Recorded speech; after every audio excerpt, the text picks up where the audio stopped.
Hey, what's up, guys? Eli Fishman from TalkingBall.net and YouTube, Eli Fishman Sports. Back with another interview. Today I'm happy to be joined by Philadelphia Phillies pitcher Jake Thompson. Jake, thank you so much for coming on today. Thanks for having me. Thanks so much for joining me today. You were drafted in the second round of the 2012 Major League Baseball draft to the Tigers, but you had committed to play at TCU. Was that a hard decision of what you wanted to do, and also just what was that feeling like of getting drafted? Oh, getting drafted, it's indescribable unless, somebody else has gone through it. It's what most guys in the sport have worked for their whole lives. I knew whenever I was drafted, if I went at a certain point, I was probably going to sign. But I was definitely fortunate to have TCU waiting for me. You spent 3 years in the Detroit Tigers organization. What do they mean to you for drafting you and starting up your career, giving you the opportunity to play pro ball? Oh, it was huge. They have so many good people in that organization. I made a lot of lifelong friends there that I still talk to this day, and a lot of early coaches I had that I'll definitely remember for the rest of my career, and probably past that, guys that really made lasting impacts on me. For a deadline deal in 2014 for Joakim Soria to the Rangers, was that surprising? Was it a culture shock going over to a new team?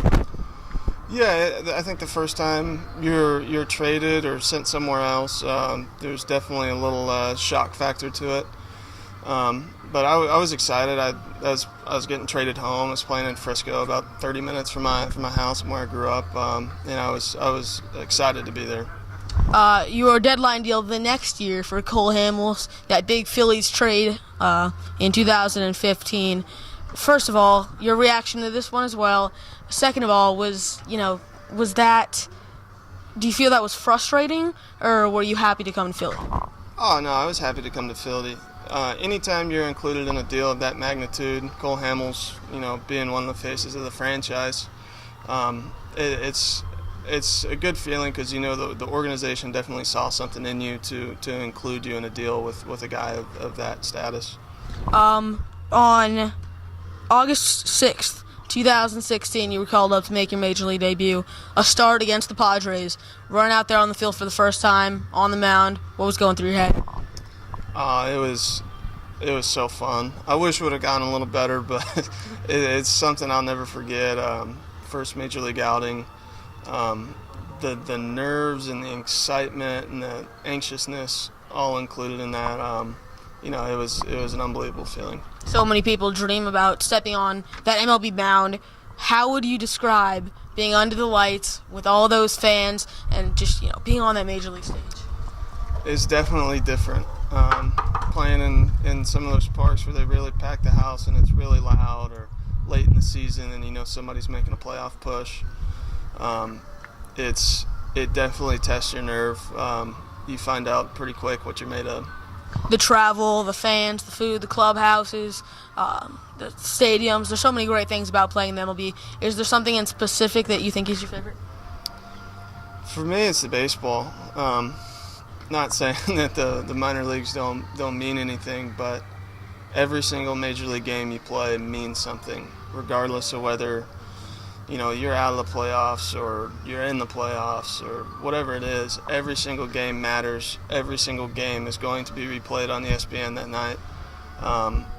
And you have limitless viewers. Good or bad, whatever you do that night, the whole world could see it by the time you go to bed. What are some short and long-term goals of yours for the future? Short term, right now, I'm doing everything I can to, get back to Philly. Trying to tighten up some command things, some mechanical things, kind of the general things that I think every pitcher does day to day. Long term, I really just, I'd like to establish some kind of role at the major league level, and hopefully work off that. Is there something in specific that you're working on, maybe mechanically, mentally, that you think is going to help you do that? I think it's more of a mental thing. Being able to, with the way the hitters are, especially at the major league level now, you have to be able to pitch with fastballs in the top half of the zone, and everything plays off that. Being able to consistently throw the ball at the right height, too high where it's a ball, but too low, and then it's kind of in their happy zone. But that fine line of living in the top of the zone. What's the biggest lesson that professional baseball has taught you? Oof. There's a lot. I think it's just accountability. You have so much freedom to do things at the major league level, but at the end of the day, you got to look those other 24 guys in the eye. So I think everything that you do, you have to do with the right mindset and know that 24 other guys are leaning on you.